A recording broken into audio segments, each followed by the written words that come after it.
When I walked in, she didn't even look up from the steaming dishes she guarded like treasure. My daughter's kids eat first. Her kids can wait for scraps. Her voice was sharp, practiced, almost pleased with itself. My children sat quietly, hands folded, empty plates in front of them as if emptiness was all they deserved. My sister-in-law smirked. They should know their place.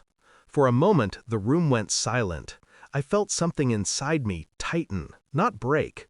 I didn't shout, didn't demand, didn't argue. I simply placed my hands on my children's shoulders, guided them up, and said nothing.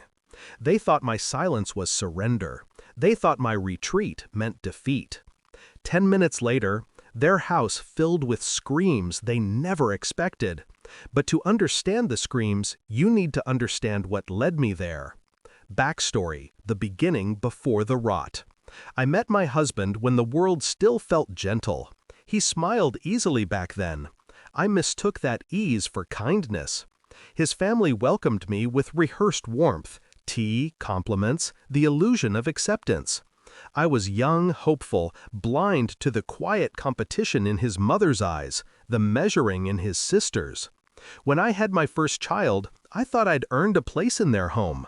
When I had my second, I believed we were a family. But love makes fools quietly, and for far too long. It started small, my husband coming home later, his phone turning face down, whispered calls in the hallway, his mother's sudden pitying looks, sweetened cruelty. I asked nothing, observed everything.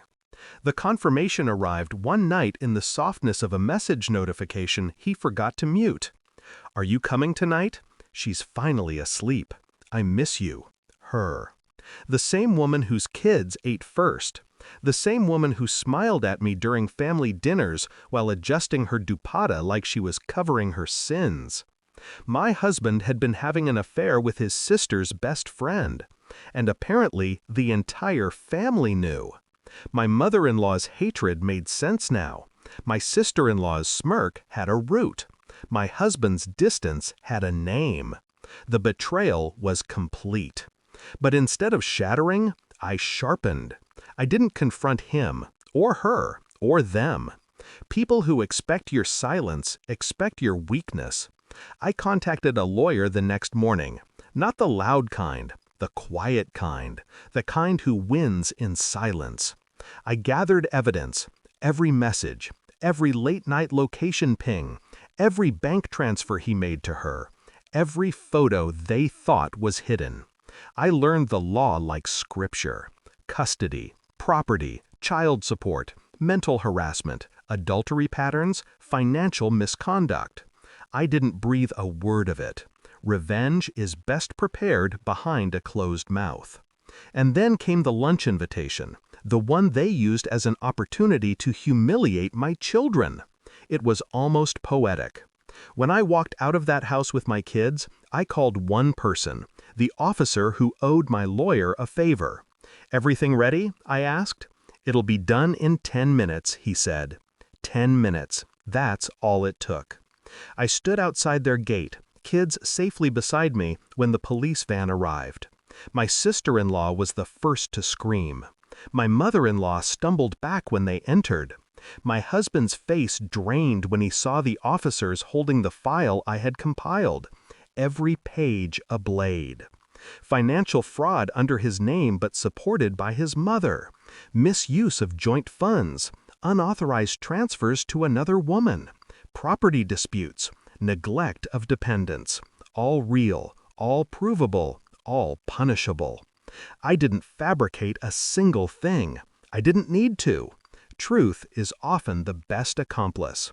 My mother-in-law shouted, "You can't do this!" I finally spoke. "You told my children they should know their place. Now all of you will learn yours." My husband tried to grab my arm. "Listen!" I stepped back. "You had your chance to talk," I said. "I used mine to prepare." The officers led him out. His mother cried. His sister begged. The house built on arrogance, echoed with the sounds of their crumbling superiority. And I remained calm.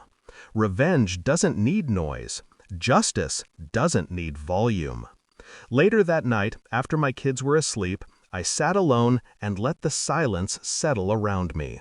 Not the silence of suppression, not the silence they forced on me. This silence was earned, a victory. People say revenge is bitter, but I learned something. Revenge isn't about hurting them. It's about showing them they can no longer hurt you. My children ate a warm dinner that night, not scraps. Never again scraps. And as I watched them, I whispered to myself, silence isn't weakness.